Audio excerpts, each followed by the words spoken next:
My connection began in 48 years ago, actually, in 1975, um, during the first independence of Cape Verde from Portugal. In July 5th was the Independence Day, and around the 10th of July, I went over to St. Vincent because the celebration began in Santiago and then moved over to St. Vincent. And I stayed with Pedro Almeida Paduca.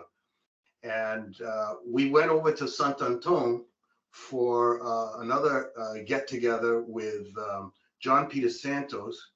And on the way, I saw the Ernestina in the harbor in Mindelo. And I didn't know the significance of the Ernestina at the time. And Paduca pointed it out to me, and it had no masts. It was unpainted, and it looked terrible, to be honest. There was an old man living on board, pumping it out to keep it afloat. And from that point, we move fast forward to 1976, when it was invited to the tall ships in New York by Mayor Abraham Beame. And they hastily put it together in Cape Verde. They put the masts on and they worked on it. And this was because of Laura Pius Hester. She had talked with the government. She had information from another friend, Michael Platzer, who was in the UN, and he was going back and forth to West and East Africa for the UN. He saw the Ernestina, and he knew it as the Morrissey, and he got in touch with Laura. Laura started talking with the government. Some other individuals in Rhode Island, Don Ramos and Charlie Forts, were working that end to try to repatriate the Ernestina. Aristides Pereira was the president of Cape Verde, and he listened to Laura and agreed that the government of Cape Verde should participate in the tall ships. And so about 11 hours out from Cape Verde, going to the tall ships in 1976, it got dismasted. And I learned about that again with Ray Almeida. We were at a celebration for the 5th of July, and he says, you know, the Ernestina never made it to across the Atlantic because she got dismasted in a storm. So the vessel went back to Cape Verde, and the government made a decision at that point to fix the vessel up and send it to the United States as a gift. So that was in 1976, and they worked on it from 1976 until 1982.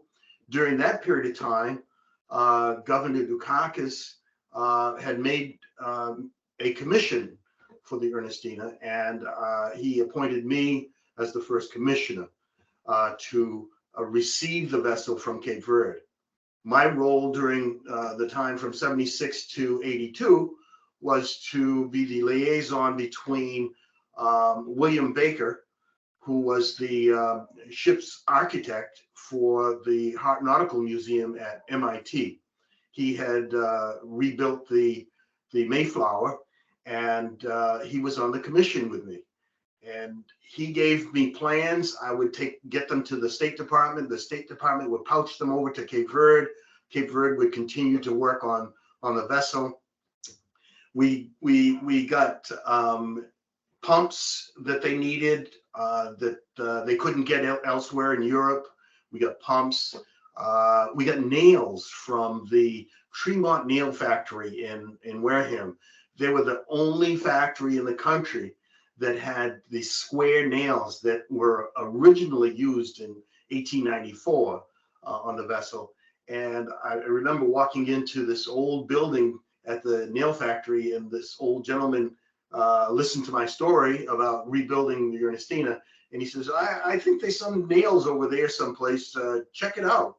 and he let me go through these areas of the old factory, and I found some boxes of square nails that we were able to send over to Cape Verde. So there was a lot of things going on between 76 and 82 that we gathered funds.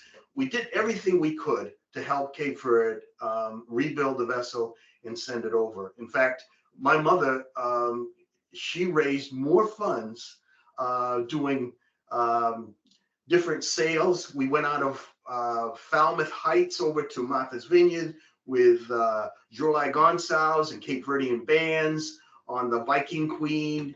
It was just a wonderful time to work on repatriating the vessel. So in 1982, the vessel was sailing from Cape Verde. I met with Governor Dukakis and with Pedro Pires, who was the prime minister at the time. And we just talked about, it looks like in 1982, we're going to come over, and the legislation had been all set up to receive the vessel from Cape Verde for the people of the United States through the Massachusetts Commission. It was thought that that was the best way to do it, because if the vessel was given from country to country, we don't know what would have happened if it had to go to Washington. Not that the government wouldn't take care of it, but we felt that Massachusetts is where it was launched, and we should receive it for the people of the United States. And it came in 1982. And they started out in July, and they took 40 days and 40 nights to arrive in Newport. They had no engine because Enrique Mendez, who had purchased the vessel in 1946, used it to go back and forth from Cape Verde to the United States with people and cargo, and he took the engine out. So it had no engine, and it was amazing that the Cape Verdean captains traversed around the world on these vessels, mainly vessels from Gloucester, and came all the way to the United States. So again, it took 40 days and 40 nights with a crew of 14, 7 Americans and 7 Cape Verdeans, 1 woman on board, and they had a harrowing experience. They talk about doldrums out in the ocean and not getting any wind, and sitting for days before they'd get any wind, and they were able to get here. We had a ham radio operator, I think his name was Red Barber in Wareham, who kept in touch with Stefan Platzer, Michael Platzer's brother, who was the radio operator on the Ernestina coming across. So we kept in touch. Laura and I, would talk with Mr. Barber and find out where is she, what's she doing, and so forth and so on. And it had arrived in August of 1982 into New Bedford.